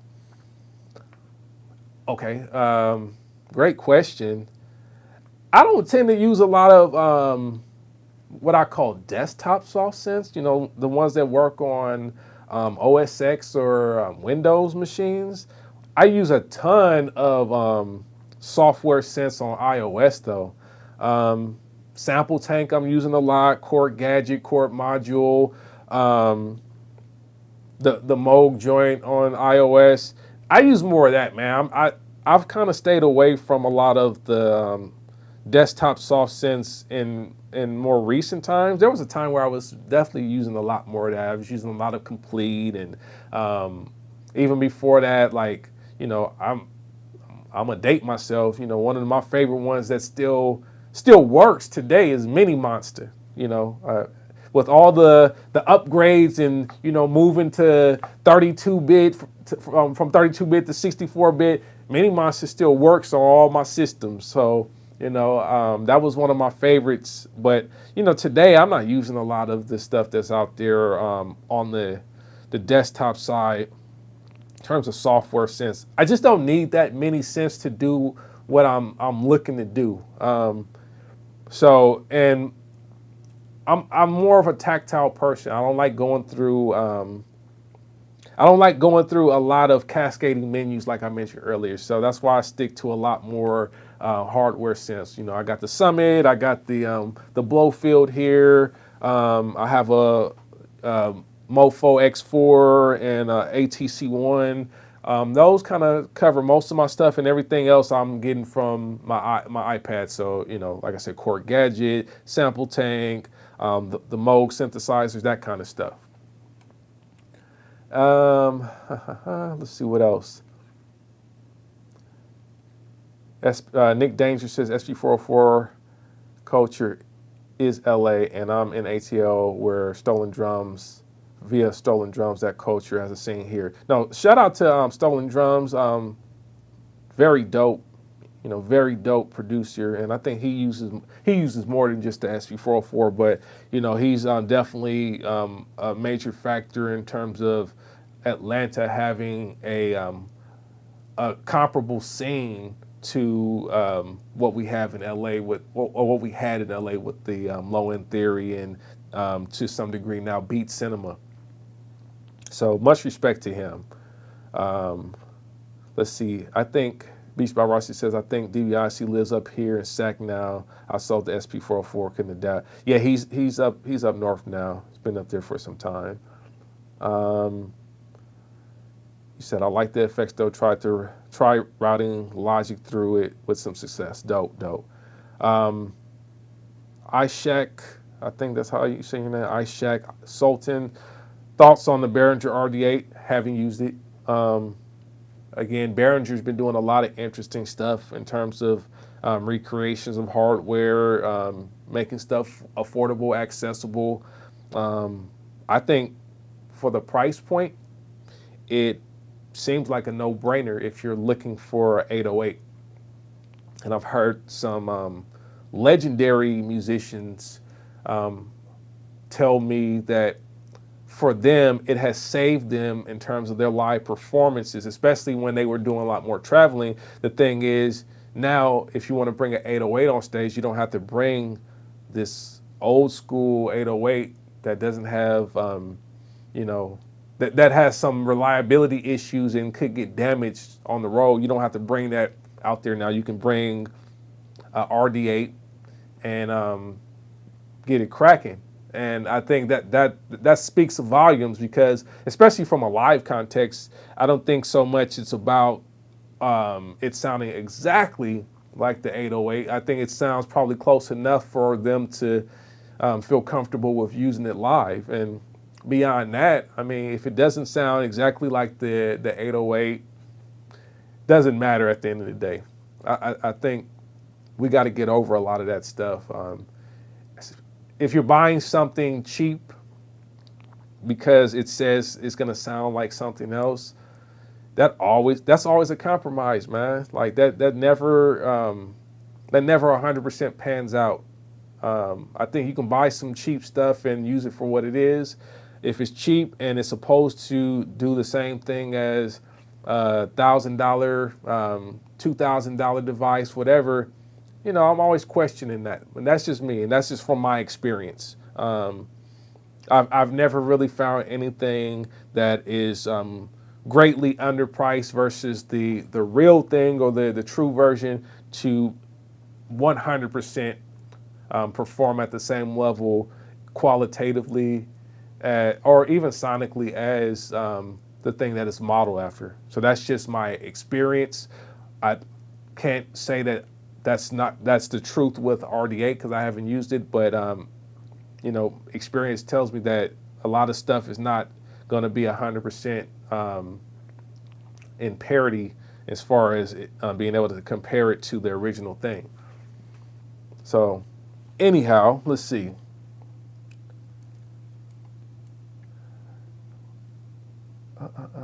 Somebody said they picked the EPS 16 Plus. That's dope. That's dope. Yeah, SP, Nick Danger, SP is all about the form factor. That's very true. Truth Seeker, appreciate you. Yeah, I've been a Genelec cat for a long time, man. Once I learned about Genelecs, I fell in love with Genelecs, man. Kyle Fox says, I have a question. The workflow before the 2000 was to make the beat with the MPC and to export to the DAW just for final mix. The workflow before the 2000, a lot of folks weren't using DAWs. A lot of folks were tracking to a lot of folks were tracking to like tape devices, and there was a short period of time where we were tracking to digital recorders, which are types of DAWs. They're digital audio workstations, but it wasn't export. You were tracking out. There's no export prior to really. Exporting is a modern term for MPC workflow. It was no export. You tracked out. You spent however much time it took for you to track out the beat, especially if you're going to track out multi-tracks. Then if you didn't have,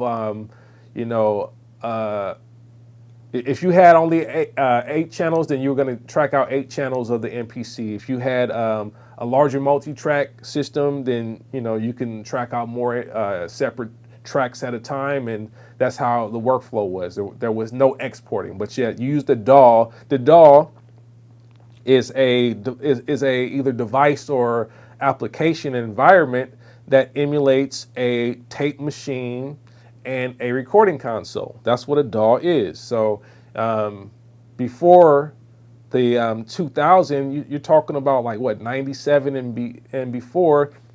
Not a lot of studios were using Pro Tools. It existed, but it wasn't like commonplace for a lot of producers to have a Pro Tools setup in their lab. People were using stuff like Logic and Cubase and whatnot, but a lot of people were recording to tape machines and tape multi-track recording systems and whatnot. So there definitely was no export going on.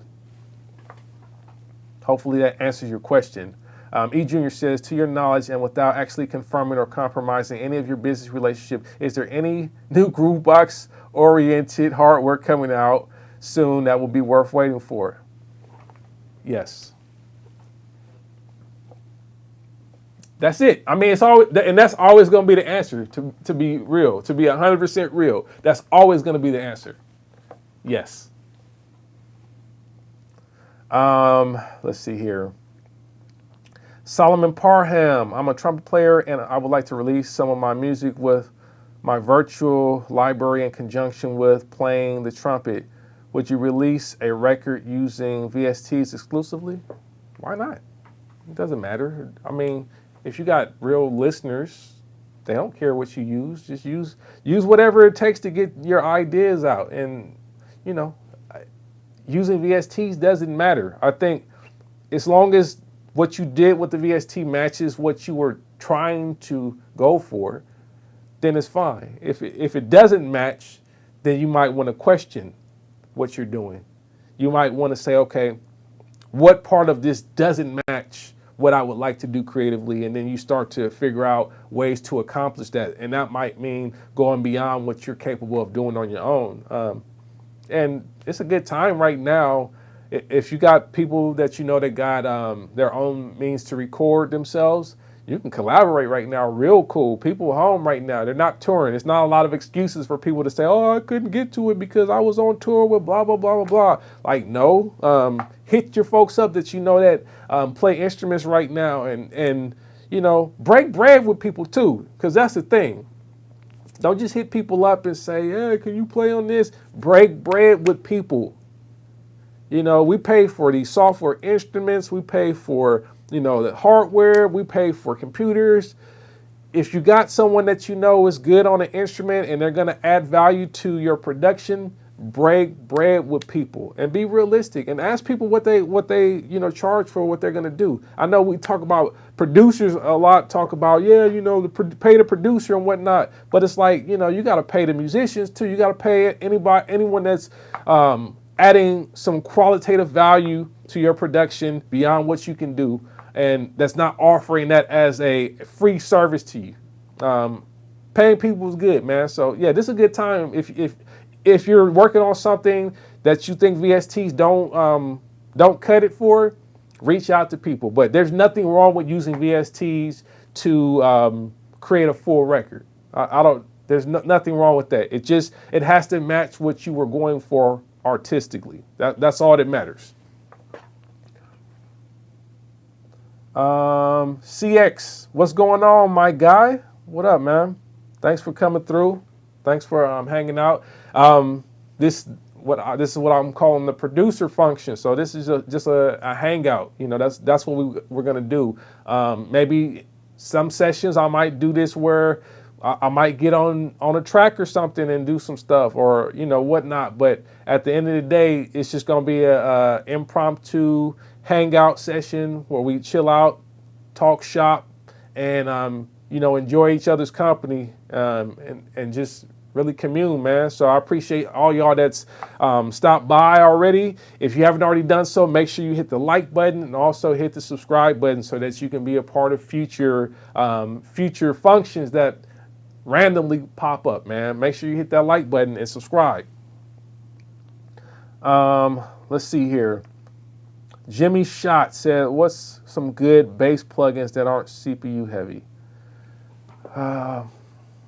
There's some good. Honestly, man, CPU heavy, that's a relative question, right? And it also bass plugins. I mean, when you say bass, what kind of bass you looking for? You looking for synth bass? You looking for, you know, electric style bass? That's a very open-ended question. I think for the most part, if you have a decent system now, you can run Scarby bass guitar for Contact pretty well. You can run, a modern computer can run Trilogy really good. Trillion, I mean, you can run that. If you got a modern computer. If you got an old computer, then it's hard to recommend anything for you. Monarch is decent for Reactor. What I find to be very CPU intensive is the Yuhi stuff. It sounds good, but like Yuhi Diva, for example, is very CPU intensive. But it depends on what kind of bass you're looking for. I just named a few, but you didn't specify what type of bass you're looking for, so I can't tell you which one will be best for your situation. Let's see, CX, yeah, he's talking about the passes. It was passes for sure, like back in the day. It was no exporting. I remember spending hours of my time, and I didn't start at the 97 era. I started 2000, 2001, and then my first hardware was like 2002. So I still came from that era of doing passes. That's just what it was. DBG, oh, what's going on, man? What's a good live stream hookup for IG with an iPhone? It depends how complex of a setup you're trying to go for. A lot of people like the Go mixer by Roland right now. Technically, any class compliant USB device, USB interface can be used with the iPhone, especially if you have this adapter here. You have this adapter, your whatever your device just goes into the USB, this powers it, this goes to the iPhone, and you can, like, I've used mixers before, like I have a Soundcraft USB mixer that I use for that kind of stuff. Behringer mixers work for that. There's a lot of like USB class compliant mixers that you can use if you cannot find this roll and go mixer. But a lot of people like that one.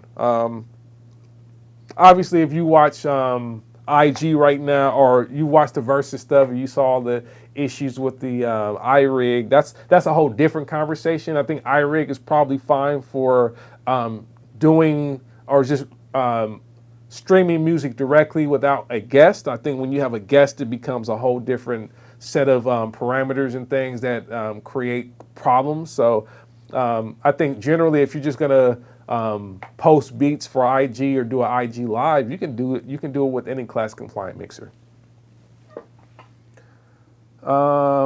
Let's see here. Boom, boom, boom. E Junior, can standalone be added to that? Yeah, I don't know what you're talking about. I don't have context now. So Dolomite says, what do you think is a good beginner MIDI keyboard with weighted piano keys? Do you prefer full-size keys or synth size? A good MIDI controller, I like the Roland A49.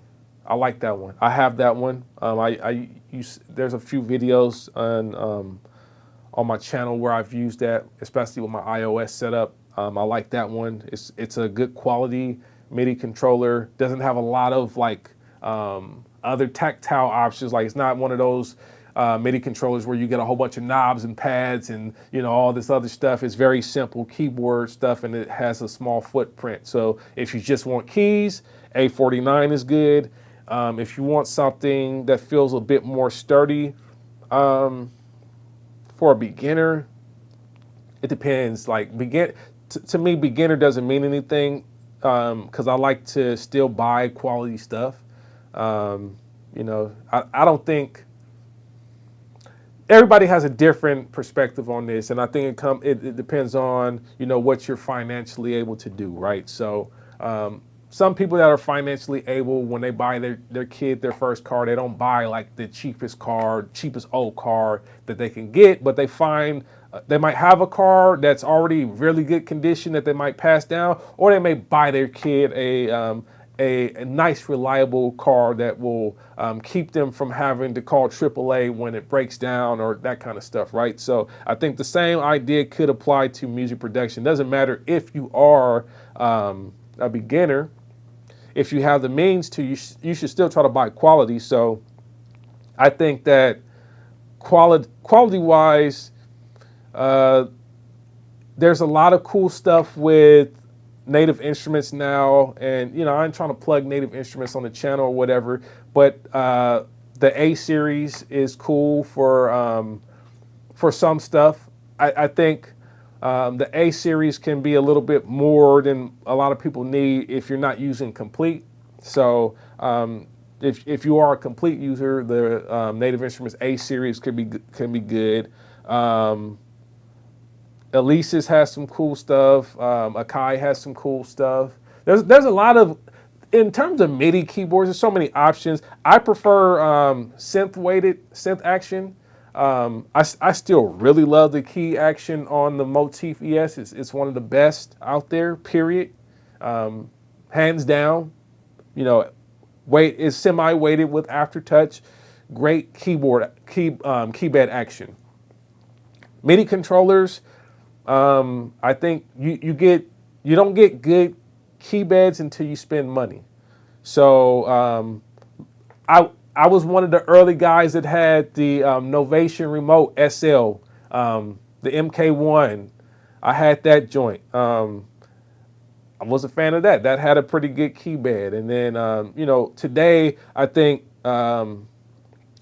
Native Instruments S series are very high quality. They're for key beds and whatnot. So if you like the more of the workstation keyboard feel, go for that. I like weighted keys for certain things, but primarily if I'm just playing a piano or Rhodes.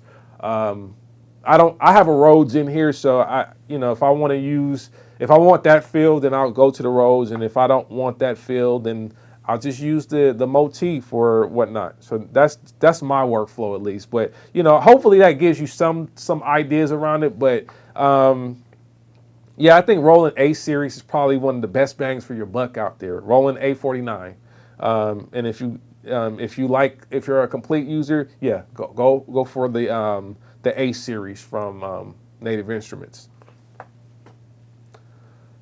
Let's see. Legacy Studio says, where would I reach out to you to see if you'd be up for coming on a podcast and talking shop about beat making and inspiration for kids starting out? ultrawest.com. I have contact information there. www.ultrawest.com. That's the best place to reach out. Go to my contact section. You can email me directly there. So if any of you guys ever want to reach out directly to me via email, that's the way to do it, through ultrawest.com. Easy enough. E Junior says, how you export it to ALS with your force.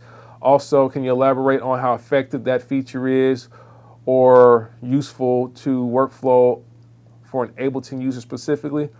I haven't done the export yet, so I can't really speak to that yet. I've been making beats in there and just saving it in there.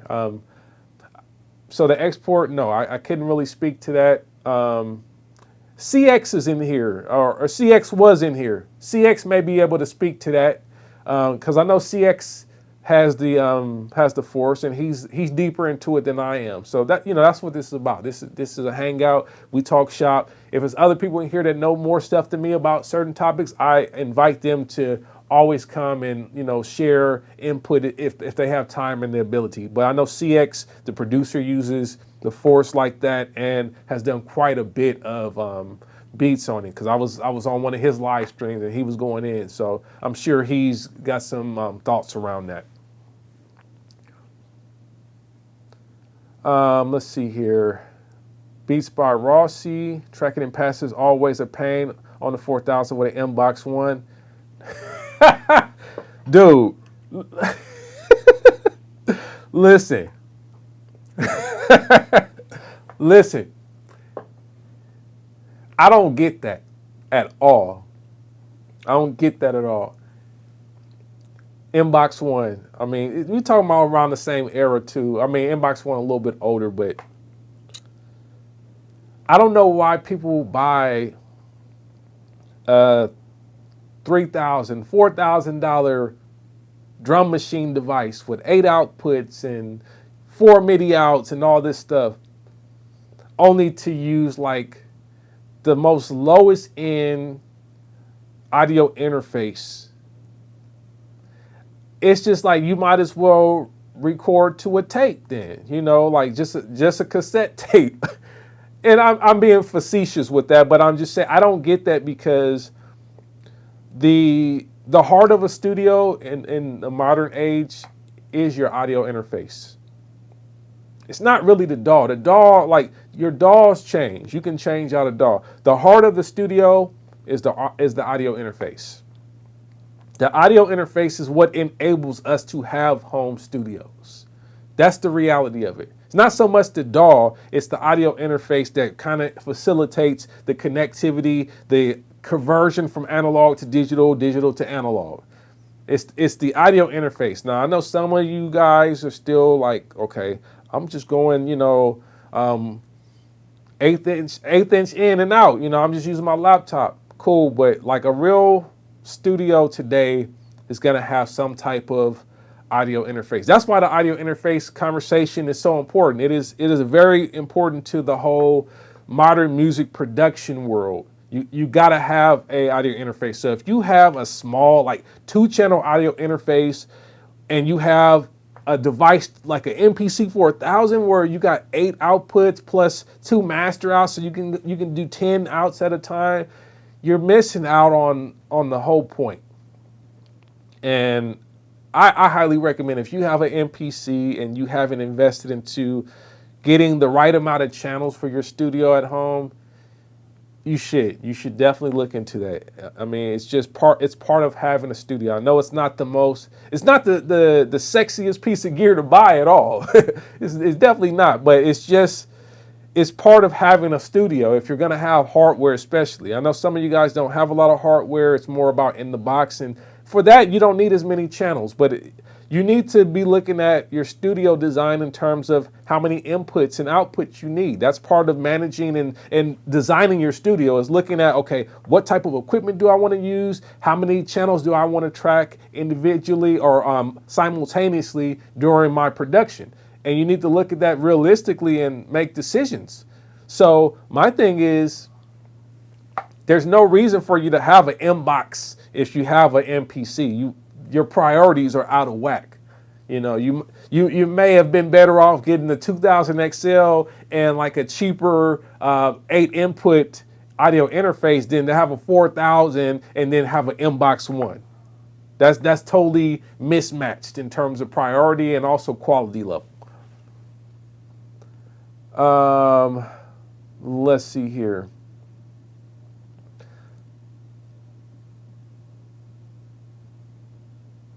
I'm probably gonna head out in a little bit, y'all. We're approaching 2 hours, but I appreciate all y'all that hung out so far. I might answer a couple more questions and then get out of here, because we're hitting 2 hours now, and I want y'all to have time to do what you do too. I got to hang out with the family and do other stuff around the house too. You know, even though we can't go out anywhere right now, I still got stuff to do. So appreciate all y'all for coming through to the function. Let me get into a couple more questions and then we out of here.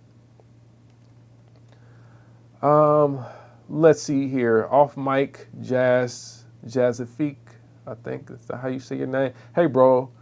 Shay, he says, okay, I'm trying to read what you're saying. What do you think about the electron stuff, Digitactor, model, and OPZ? I think electron stuff is cool, man. I haven't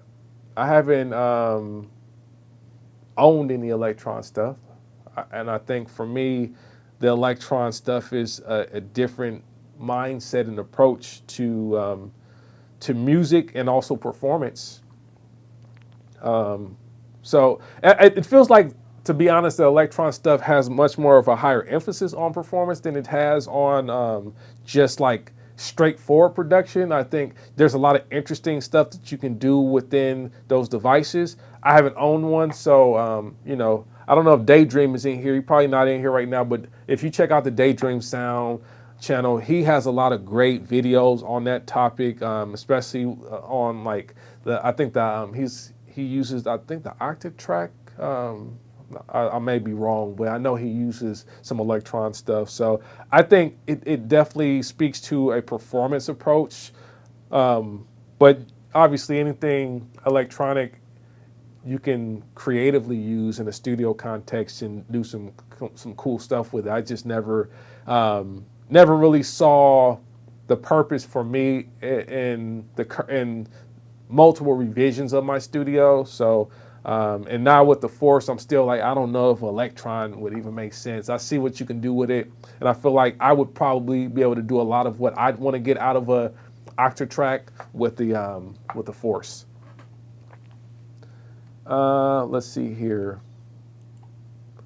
Couple more questions. Music and Gaming says, what happened to the iPad and gadget, or did I miss that earlier? Feeling the MPCs though. I use the iPad on almost every production, every beat that I have been doing for the past 3-4 years now, almost 4 years. I use it all the time. I use the iPad as a workstation more than anything today, like a workstation keyboard. I don't use it just to make my beats solely. but I use it for a lot of sounds, so it's not going anywhere. The iPad is right there. That's where the iPad is. It's part of the setup. I'm just in front of it right now. I use it all the time. It's probably still one of the best tools in my setup. It's one of the best tools in my setup, and I don't plan on stopping using it. You know, the iPad has definitely replaced the motif as a sound module for me, and you know, it's just an indispensable tool, man. I use it for a lot of stuff. I use it for storing samples, even if I want to just quickly get access to samples and, you know, sample them into something else. My stuff is already on my iPad, so I'm using it a lot.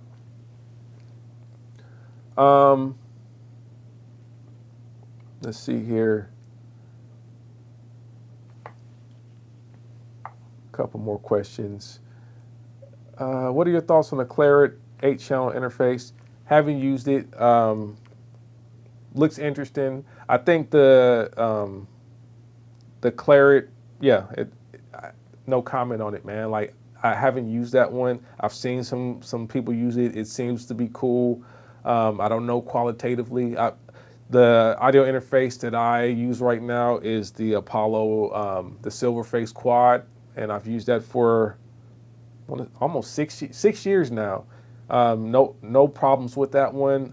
Prior to that, I was a Motu 828 MK, was it MK3? So I used that for some time.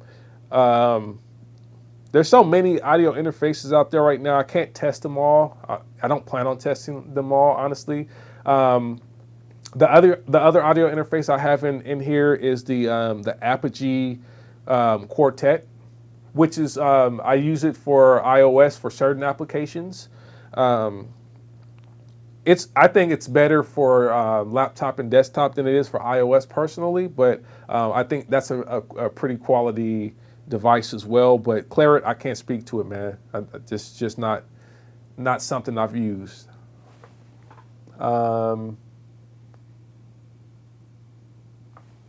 Just a heads up, you're not able to pull up my website. Okay, we'll get into that in a second then. But I'll let you know. Otherwise, if you want to get at me, the other place you can get at me is on YouTube, actually. if you can't get to me there, but yeah. We'll get the website stuff sorted out. I'm on social media at AllTrueS2. If you're on social media, you can always DM me there. Twitter, Instagram, I'm there, so you can reach out to me. So I appreciate y'all. Let's see here. No, I'm not gonna make a trap beat. I don't make trap beats. That's not my style. I got my style and the stuff that I'm into, and I just make what I'm into. I'm not really a trap person. I like good trap beats. If you make a good trap beat, I like it. It's just that's not my style. It's not my thing. I'm not trying to do everybody else's style and sound. A lot of people don't do what I do. So I think that's the beauty of being musicians and whatnot. Yeah. Okay, y'all. We about to end this function for now. But yeah, I appreciate y'all for stopping through. We will do this again sooner than later. All right. So to everybody out there, if you haven't already done so, make sure you subscribe to this channel. Make sure you like the video if you got value out of this. We will do this again. Y'all stay safe out there. It's strange out there right now. I know it's strange, but we're gonna make it through this. Keep your faith high. Take care of one another. Don't be out here crazy to each other. Love one another. And we'll do this again, man. I appreciate all of y'all for sure for hanging out, man. This has really blessed me. It's been a good time. I enjoy, talking to you guys. So let's keep this going, all right? And we'll do it again, man. Until next time, peace and God bless.